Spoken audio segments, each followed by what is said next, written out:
Bien, bonjour à toutes et à tous pour ce rendez-vous de la SFU de la rentrée.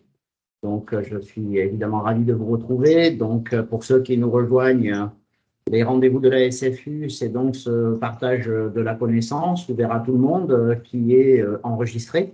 Et donc, on peut retrouver la séance d'aujourd'hui, mais également toutes celles qui nous ont précédées et toutes celles qui viendront sur la chaîne YouTube de la SFU, dont l'adresse est SFU-Société française des urbanistes. Voilà, donc aujourd'hui, comme d'habitude, on va faire d'abord je vais faire une petite présentation sur 20 minutes, une demi-heure, sur un sujet qui me tient à cœur. On va y aller tout de suite. Et puis ensuite, donc, on laissera une petite demi-heure ou un petit peu plus s'il faut à un débat suite à cette présentation. Donc, je vais tout de suite partager mon écran pour commencer la présentation. Voilà, normalement, tout le monde voit bien l'écran. Donc, aujourd'hui, en fait, notre rendez-vous porte sur une recherche en fait, que j'ai réalisée dans ma société. Moi, je travaille chez Artelia sur un sujet qui est un sujet très vaste, qui est les hauteurs de ville. Alors, je m'explique. En fait, l'idée de départ chez nous, c'était d'essayer de travailler sur ce que voudrait dire, en fait, globalement, habiter dans plus de légèreté. Sur le constat, finalement, que la façon dont on construit les villes aujourd'hui, elles sont déjà un peu anciennes et qu'on avait le sentiment, finalement, de ne pas profiter suffisamment des espaces aériens des villes. Et puis également, un autre constat, c'est qu'il existe beaucoup de littérature sur les espaces souterrains des villes, un peu partout dans le monde, mais que par contre, finalement, il y a peu de littérature sur l'ensemble des espaces aériens des villes. Et partant de là, donc, on a rassemblé un collectif. Alors, c'était très protéiforme, donc à la fin, on peut considérer qu'il y a à peu près 200 personnes qui ont eu une action, un avis, une production sur cette démarche qui a duré 2 ans. Et on a donc organisé la démarche en fait en 4 étapes que je vais vous expliquer: les héritages, les concepts, les solutions, et puis les projections pour le futur. Alors effectivement, quand on parle des hauteurs de ville, comme tout bon urbaniste qui se respecte, on commence par se demander ce qu'on a fait déjà dans le passé, pour essayer d'avoir des points de repère, des références, des choses comme ça.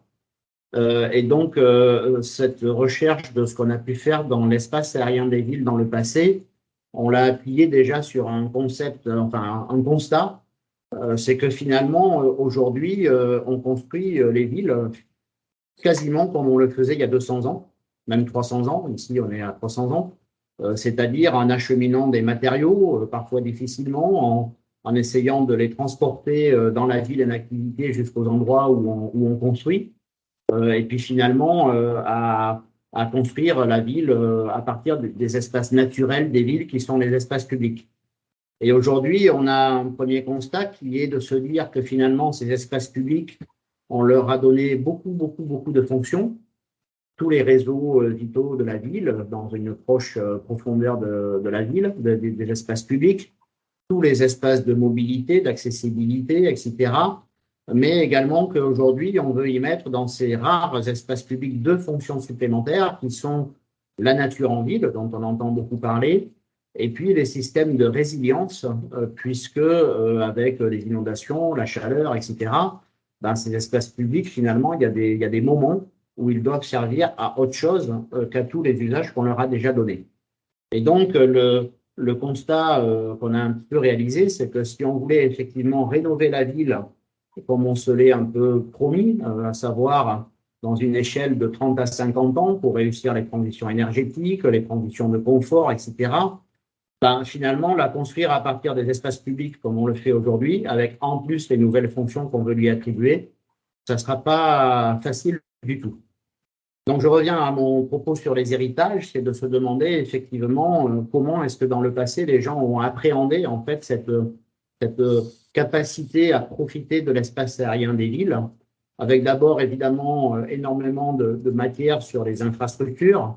On s'aperçoit finalement qu'à chaque fois que des êtres humains se sont demandé comment construire les espaces aériens des villes, finalement, ils ont fait preuve d'énormément d'intelligence, d'innovation.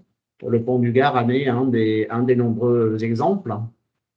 Et puis, beaucoup plus près de nous, on constate également qu'il y a eu, un petit peu avant la naissance de la SFU, vers la fin du 19e siècle, énormément d'espoir sur les espaces aériens des villes.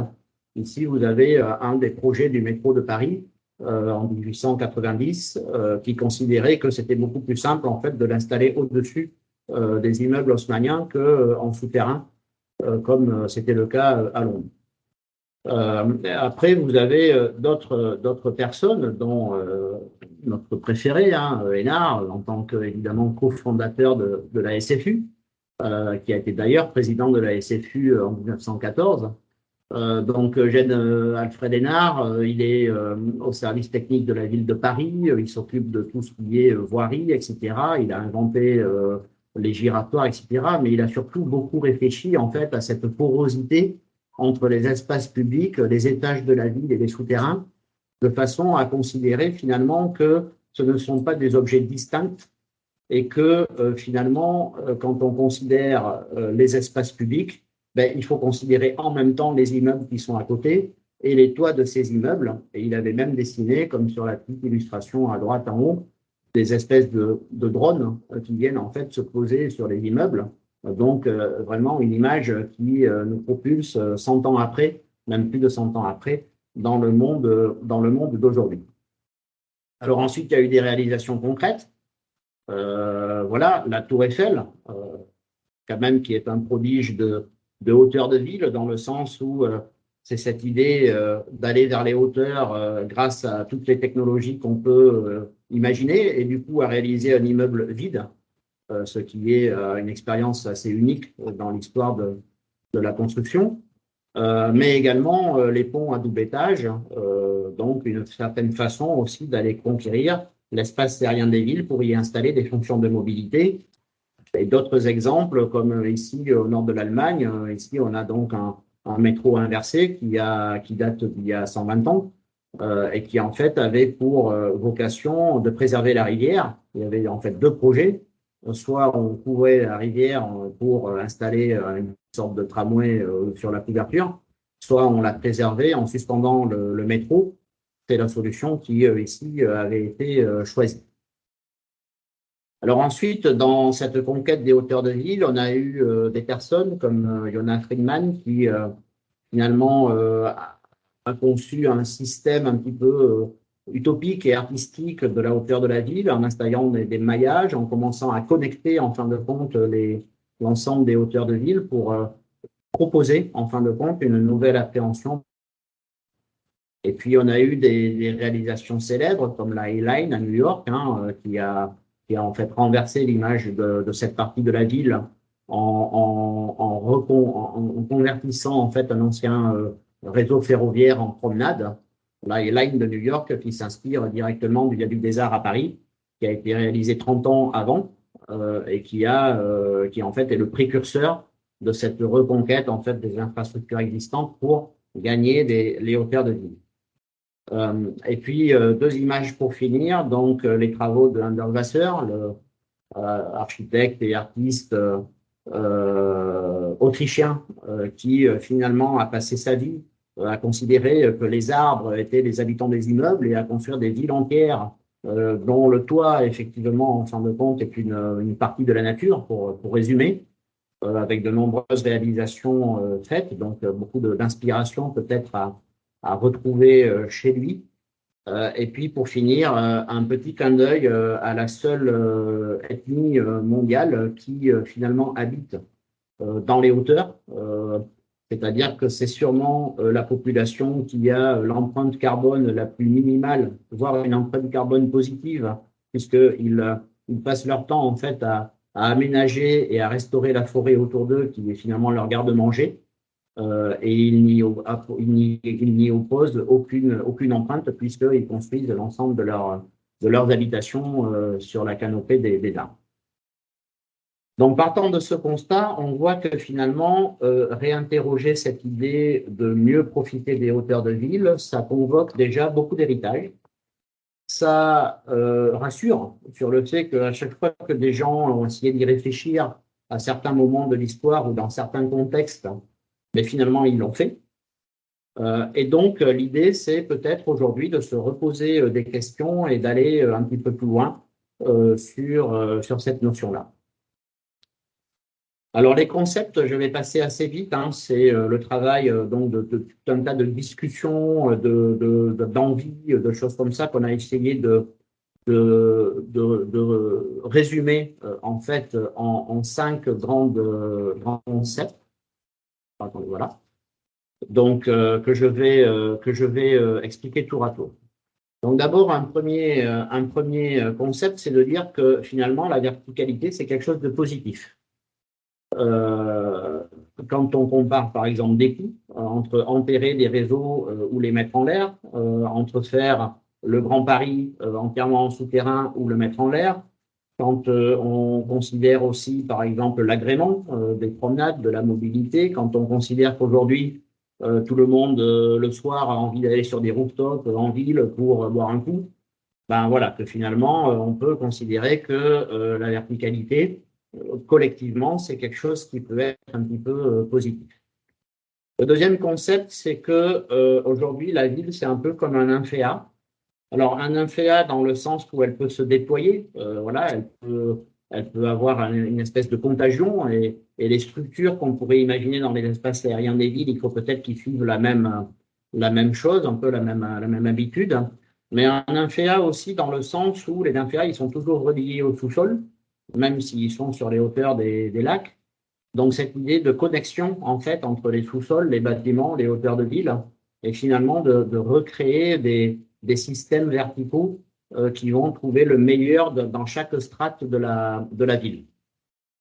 Ça nous amène à imaginer la cité-forêt. Donc, ici, on a beaucoup partagé avec les ingénieurs, les urbanistes, les paysagistes à Dartelia pour se dire que finalement, l'utopie qui considère à dire qu'on va verdir les villes sans reconquérir les espaces naturels, les espaces publics des villes, c'est quand même un peu tarte à la crème, parce que c'est pas, finalement, tout le monde est à peu près convaincu que c'est pas en mettant la nature sur les toits qu'on va y arriver. Il faut le faire, mais il faut surtout arriver à redevenir fertile dans la ville. Donc, tout un système d'infiltration de l'eau, de système racinaire, etc., qu'il faut reconsidérer. Et ça nous amène à la cité lacustre, dans le sens où aujourd'hui, effectivement, tout le monde veut rendre beaucoup plus perméable l'ensemble des espaces publics des villes. Mais c'est un chantier important, mais qui va aussi, la perméabilité ne va pas arranger finalement les épisodes extrêmes. Et donc, on aura aussi à gérer des inondations et des épisodes un petit peu où l'eau, en fait, dans la ville, va devenir de plus en plus une évidence.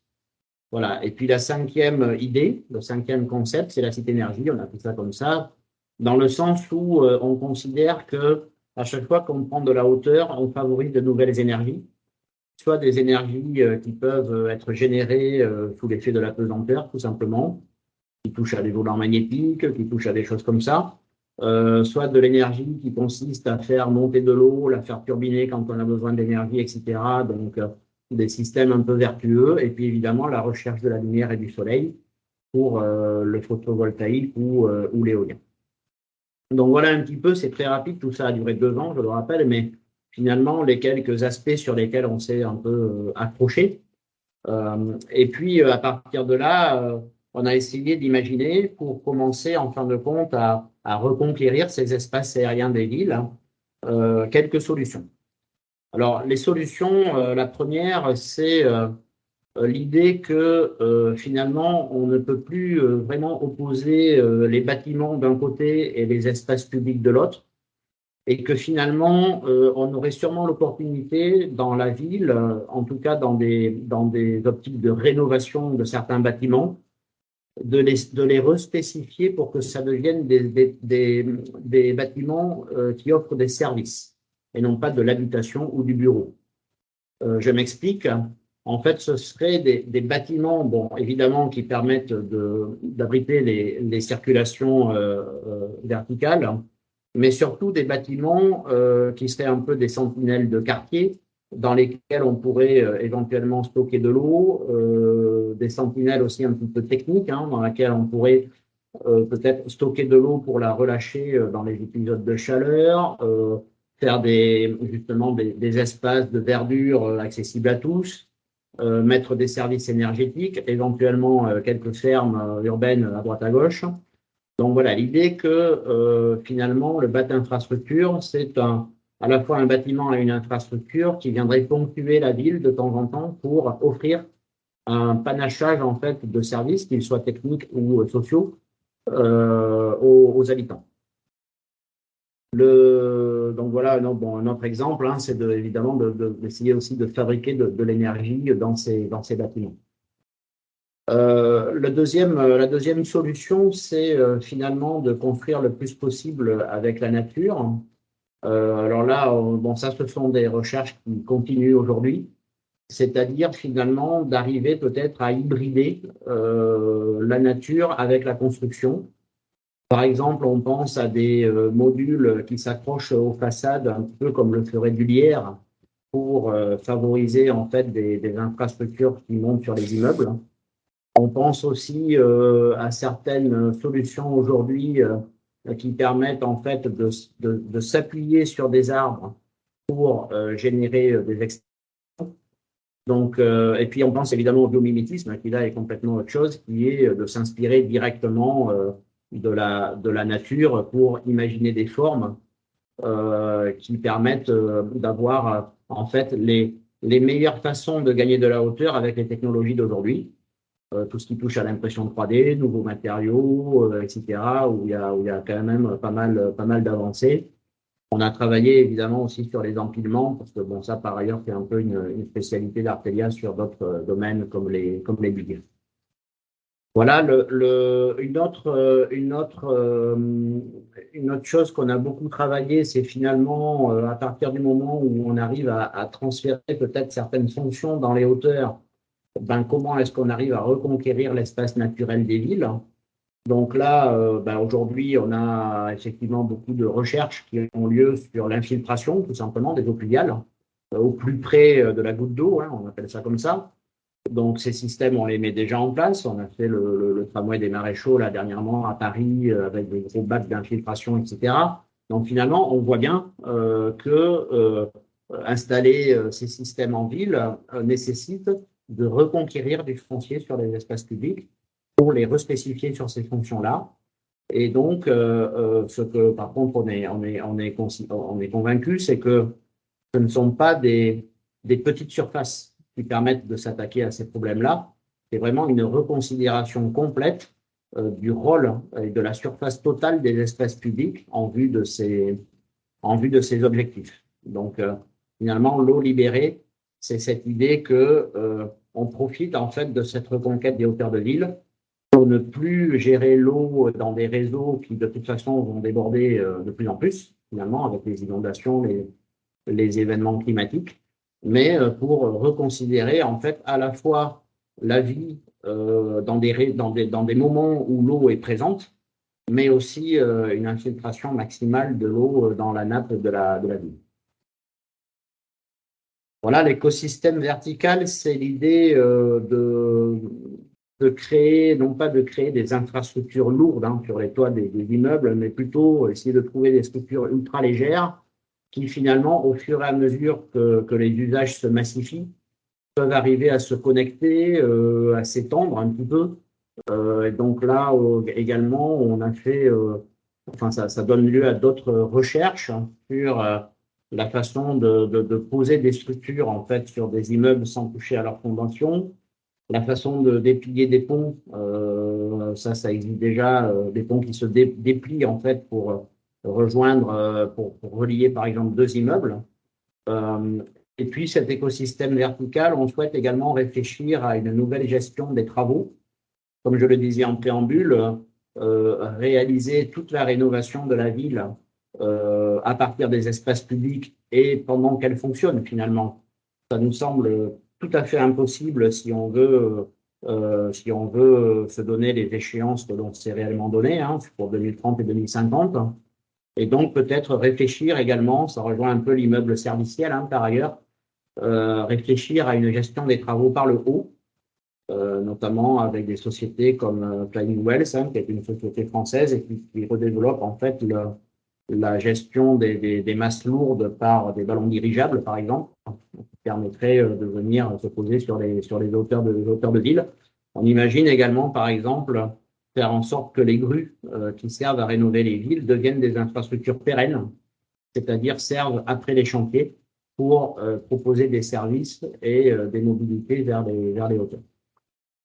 Les mobilités, justement, c'est le dernier paquet, je dirais, de solutions. Effectivement, alors, quand on a fait la recherche, c'était pendant le confinement, hein, donc on a commencé en 2019, on a fini en 2021. Les gens croyaient pas trop, en fin de compte, au développement des drones, hein, ou des taxis-drones dans l'île. Aujourd'hui, le panorama est totalement différent. On voit que depuis le 1er septembre, déjà, des véhicules autonomes peuvent rouler sur les autoroutes en France. Comme on dit, on peut lâcher le volant. Donc, il y a à nouveau une recherche, en tout cas en France, hein, plutôt tractée par Airbus, mais qui finalement nous fait revoir un peu la copie en se disant que c'est pas une éventualité à écarter du tout.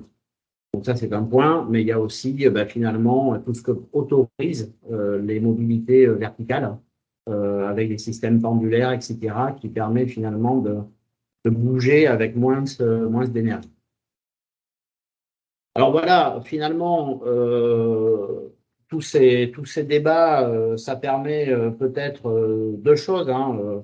Je ne dis pas qu'on a trouvé une solution à mettre en place tout de suite. On a trouvé plutôt une réflexion avec des petits bouts, je dirais, de début d'amorce sur ce que pourrait occasionner en fait peut-être pas une reconquête, mais en tout cas un regard différent sur la capacité qu'on pourrait trouver dans les hauteurs de ville à régler certains de nos problèmes actuels. Donc, la première, c'est effectivement de retrouver en fait sur le socle naturel de la ville une fonction beaucoup plus naturelle, infiltration, retrouver de la pleine terre, retrouver en fait, des usages qui aujourd'hui sont totalement interdits dans la situation actuelle. Également réfléchir quand même à une meilleure gestion du chantier. Quand on dit reconstruire la ville sur la ville, bon, ben aujourd'hui, on rénove, il paraît-il, 1% du parc de logements français tous les ans. Si on veut tenir les accords de Paris, il faudrait faire 5 fois plus. Donc, quand on voit que aujourd'hui, à un temps T, je prends Paris intramuros, on a entre 900 et 1000 chantiers à un temps T dans Paris intramuros. Il faudrait en avoir 5 fois plus. Donc finalement, cette rénovation de la ville qui est tractée par nos enjeux climatiques, on ne peut pas la faire comme on la faisait il y a 200 ans. Et puis ensuite, il y a, si on veut aller encore plus loin, il y a effectivement dans certaines configurations, donc évidemment aujourd'hui on pense au Pakistan, hein, les témoignages des Pakistanais étaient quand même incroyables quand ils disaient on n'a jamais vu ça, mais notre pays est devenu un océan.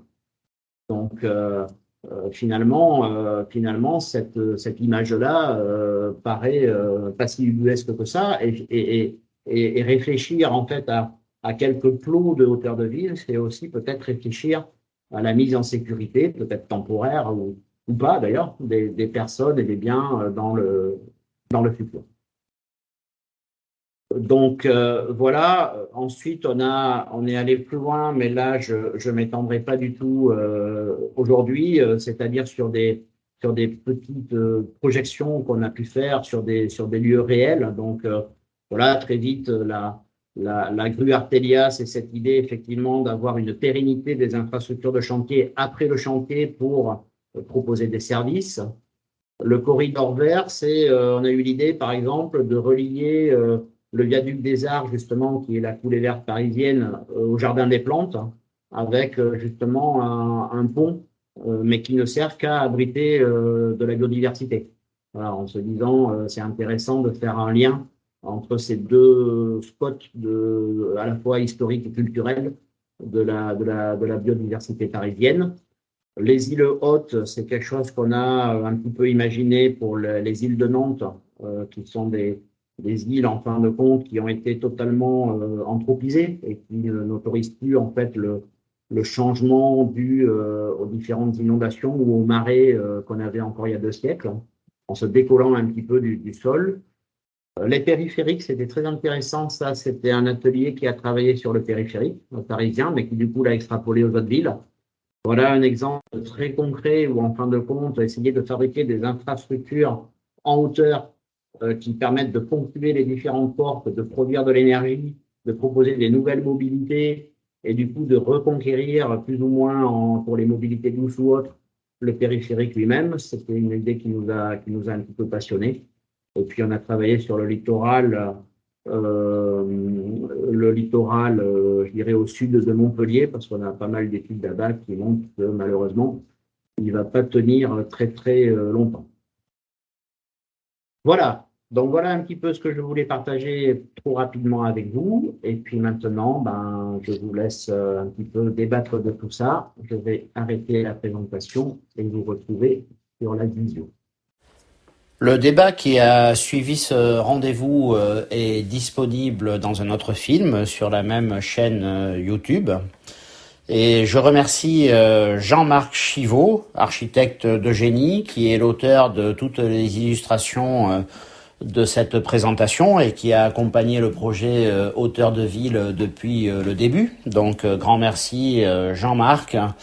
Et pour tous les autres, rendez-vous très vite pour un prochain rendez-vous de la SFU. Merci, au revoir.